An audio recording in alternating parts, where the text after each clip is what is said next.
वाग्विसर्गो जनताग संप्लवो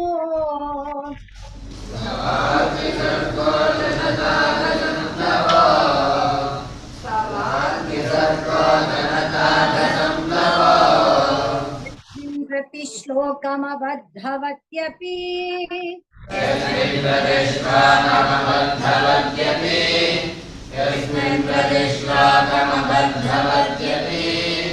नामान्यनन्तस्य यशोङ्गितानि यत्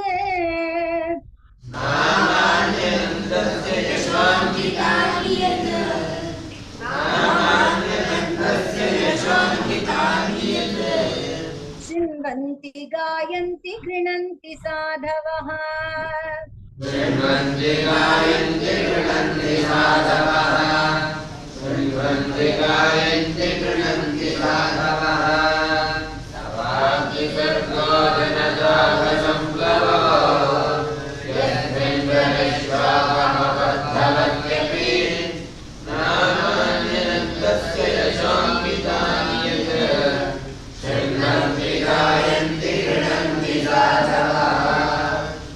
नैष्कर्म्यमप्यच्युत भाववर्जितम्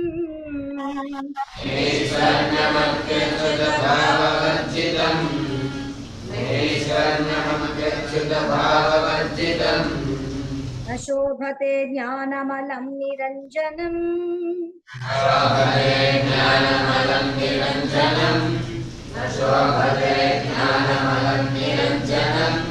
कुतः पुनः शश्वतभद्रमीश्वरे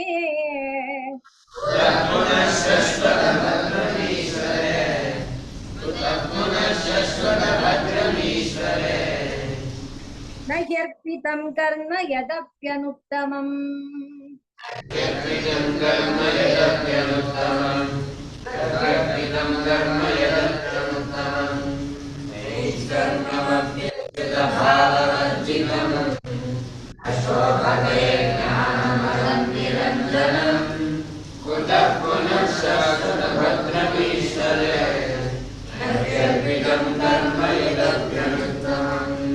यशस्वियामेव परिश्रमः परो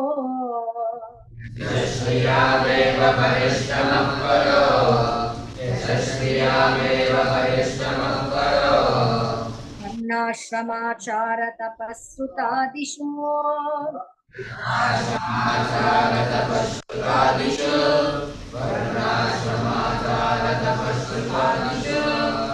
अविस्मृति श्रीधर पाद पद्मयोः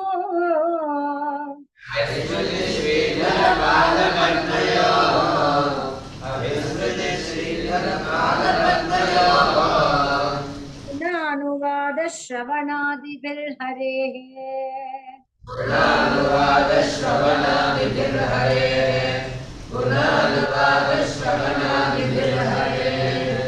यशस्वियामेव परिश्रमः परो वर्णाश्रमाचार तपस्सुतादिषु अविस्मृति श्रीधरपादपद्मयोः पुनानुवाद श्रवणादिभिर्हरेः अविस्मृति कृष्ण पदारविन्दयोः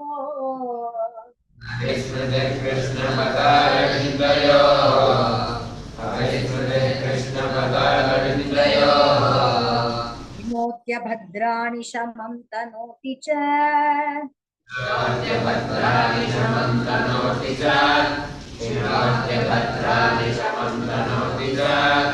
तत्त्वस्य शुद्धिं परमात्मभक्तिम्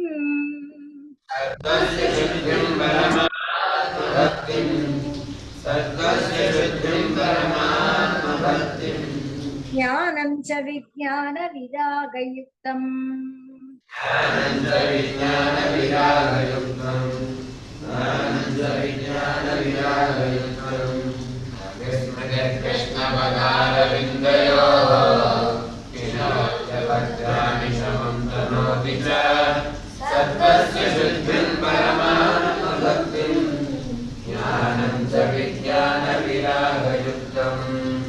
यूयं विजाग्र्या बत भूरिभागा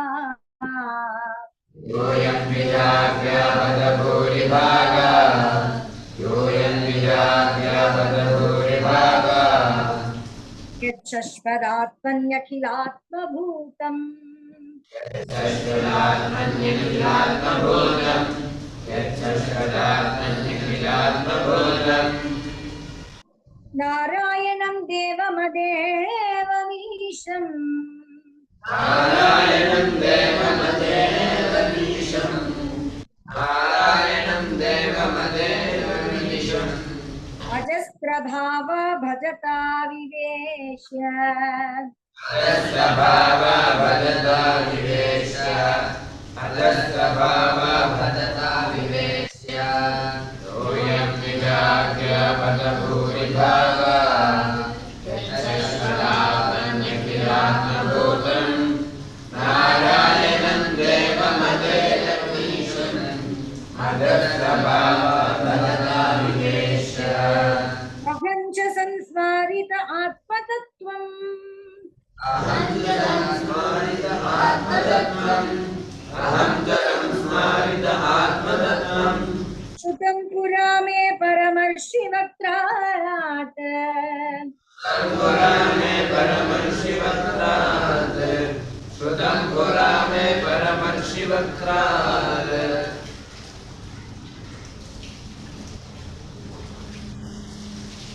प्रायोपवेशे नृपते परीक्षितः प्रायोपवेशे नृपते परीक्षितः प्रायोपवेशे नृपते परीक्षितः तदस्विषीणा महतां शशिन्वताम् तदस्यक्षीणां महतां च शृण्वताम् तदस्यक्षीणां महतां च शृण्वताम् अहं च संस्मारित आत्मतत्त्वम् श्रुतं पुरा मे परमर्षिवक्त्रात् प्रायोपवेशे नृपते परीक्षितः तदस्यक्षीणां महतां च शृण्वताम् एतद्वः कथितं विप्राः एतत्कथितं विप्राः एतत्कथितं विप्राः कथनीयोरुकर्मणः कथनीयोर्कर्मणः कथनीयोर्कर्मणः माहात्म्यं वासुदेवस्य माहात्म्यं वासुदेवस्य माहात्म्यं वासुदेवस्य सर्वाशुभविनाशनम् सर्वाशुभविनाशनम् सर्वाशुभविनाशनम् एतत्कथितं विप्राः अग्ननीयोर्कर्मणः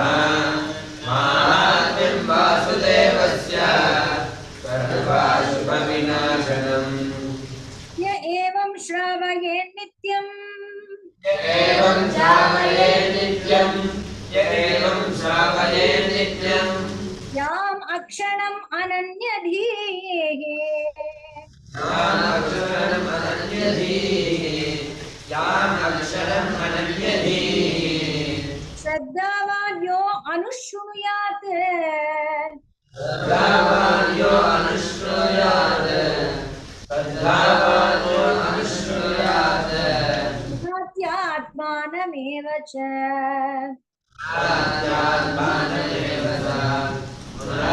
आत्मानमेव सः एवं श्रावये नित्यं यामक्षरमनन्यधीः श्रद्धावान् यो अनुशृणुयात् पुनरात्मानमेव सः द्वादश्याम् एकादश्यां वा द्वादश्याम् एकादश्यां वा द्वादश्याम् एकादश्यां वा तन् आयुष्यवान् भवेत् आयुष्यवान् भवेत् षण्मन्नायुष्यवान् भवेत् पठत्यनष्टन् प्रयतः पठत्यनष्टन् प्रयतः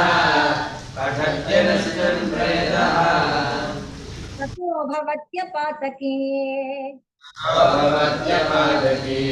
ततो भवत्यपादकी द्वादश्यामेकादश्यां वा शृण्वन् आयुष्यवान् भवेत् पठत्यनष्टन् प्रयतः ततो भवत्यपादकी पुष्करे मथ पुष्करे मथुरायां च पुष्करे मथुरायां च द्वारवत्यां यदात्मवान् द्वारवत्यां यथात्मवान् द्वारवत्यां यथात्मवान् उपोष्य संहितामेता उपोष्य संहितामेताम् उपोष्य संहितामेताम् पठित्वा मुच्यते भयात् पठित्वा मुच्यते भयात् पठित्वा मुच्यते भयात् पुष्करे मथुरायां च द्वारवत्यां यथात्मवान् उपोष्य संहितामेताम् पठित्वा मुच्यते भयात् देवता मुनयः सिद्धाः देवता मुनयः सिद्धाः देवता मुनयः सिद्धाः मनवो नृपाः पितरो मनवो नृपाः पितरो मनवो नृपाः यच्छन्ति कामान् गृणतः यच्छन्ति कामान् गृणतः यच्छन्ति कामान् गृणतः ततो यस्य कीर्तनात् ततो यस्य कीर्तनात् शृण्वतो यस्य कीर्तनात् देवता मुनयः सिद्धाः पितरो मनवो नृपाः यच्छन्ति कामान् गृणतः शृण्वतो यस्य कीर्तनात् ऋचो यजुंषि सामानि ऋतो यजुंषि सामानि ऋतो यजुंषि सामानि द्विजोधीत्यानुविन्दते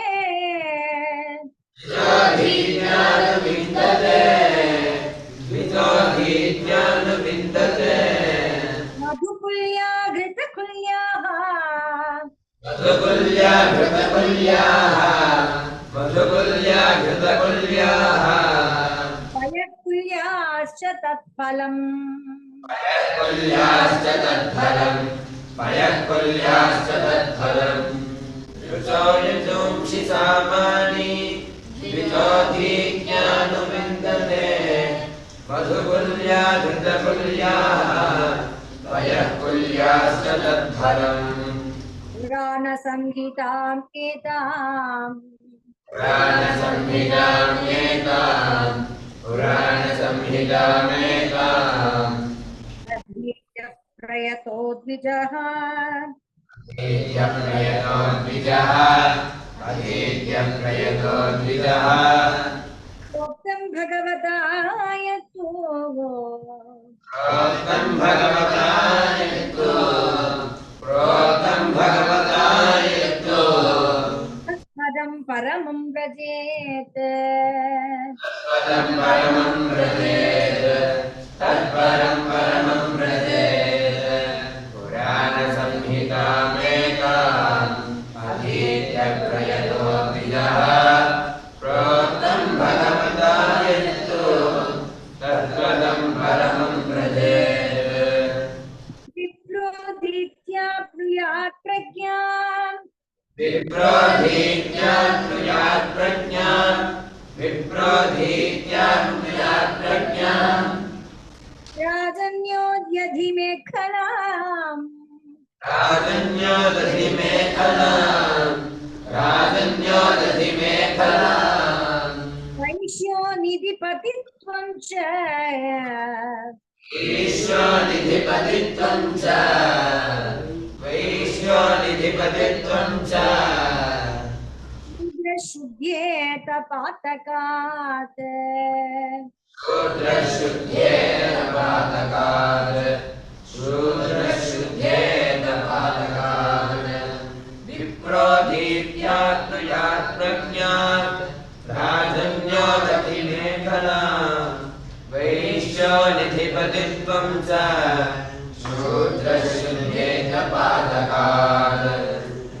विमलसंहृतकालनोऽखिलेशो कलिमलसंहृतकालनोऽखिलेशो कलिमलसंहृतिकालनोऽखिलेशो हरितरत्र न गीयते यभीक्ष्णम् हरितरत्नगीयते यभीक्ष्णम् हरितरत्नगीयते यभीक्ष्णम् इह तु पुनर्भगवान् अशेषमूर्तिः पुनर्भगवान् अशेषमूर्तिः इह तु पुनर्भगवान् अशेषमूर्तिः परिपठितोऽनुपदं कथा प्रसङ्गैः परिपठितोऽनुपदं तथा प्रसङ्गे परिपठितोऽनुपदं तथा प्रसङ्गे कलिमलसंहतिकारणोऽखिलेशो हरितरत्र न गीयते यभीक्ष्णम् इह तु पुनर्भगवान् अशेषमूर्तिः परिपठितोऽनुपदं तथा प्रसङ्गे तमहमजमनन्तमात्मतत्त्वम् तमहमजमनन्तमात्मतत्त्वम् तमहमजमनन्तमात्मतत्त्वम् जगदुदयस्थितिसंयमात्मशक्तिम् जगदुदयस्थितिसंयमात्मशक्तिम् जगदुदयस्थितिसंयमात्मशक्तिम् युपतिभिरजशक्रशङ्कराद्यैः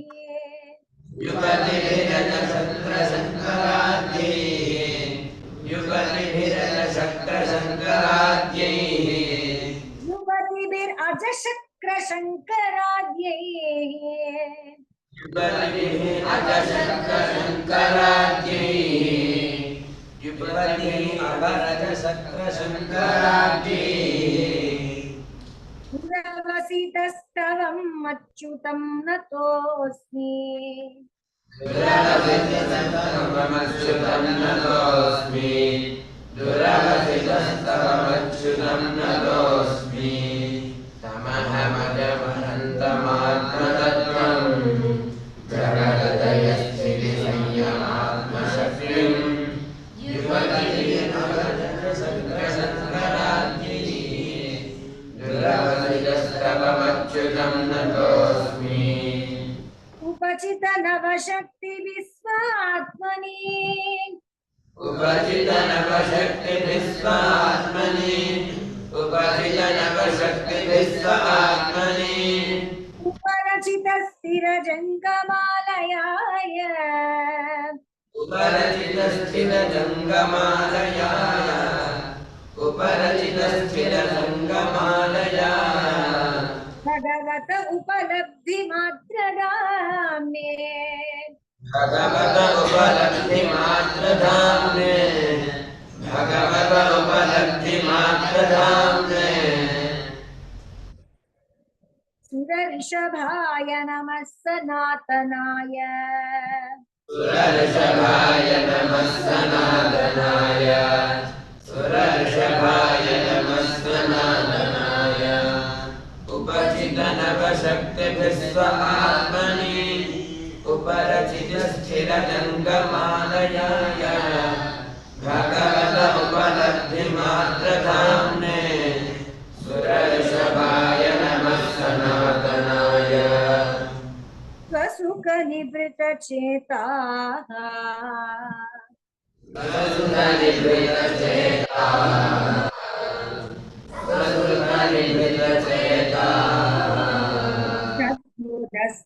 तद्युतस्तान्यभावोऽपि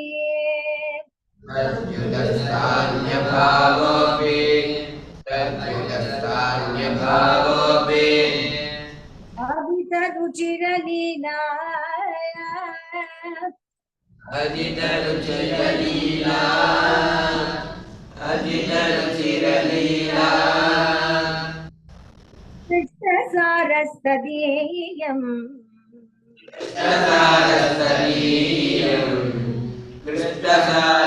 कृष्णसारस्तनीयम् यतनुत कृपया यः यतनुत कृपया यः तद्रूपयाय तत्त्वदीपं पुराणम् तत्त्वदीपं पुराणं तत्त्वदीपं पुराणं तमखिल वृजिनग्धम् तमखिल वृजिनग्धम् तमखिल वृजिनग्धम् व्याससूनुं नतोऽस्मि व्याससूनुं नतोऽस्मि व्याससूनुं नतोऽस्मि स्वसुखनिवृतचेताः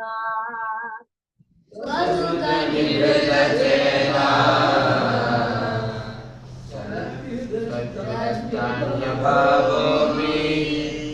अखिलरुचिरलीला कृष्णसारसलीयं यदनुतकृपयायः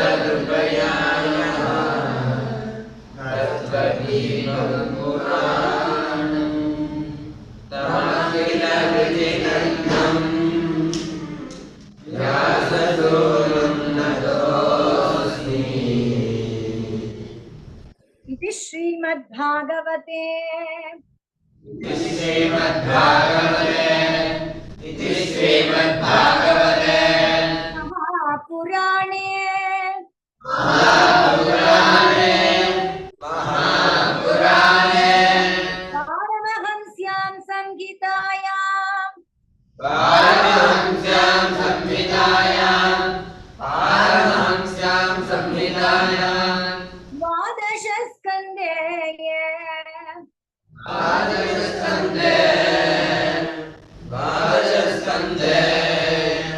द्वादशस्कन्धार्धनिरूपणं नाम द्वादशस्कन्धार्थनिरूपणं नाम द्वादशस्कन्धार्थनिरूपणं नाम द्वादशोऽध्यायः द्वादशोऽध्यायः द्वादश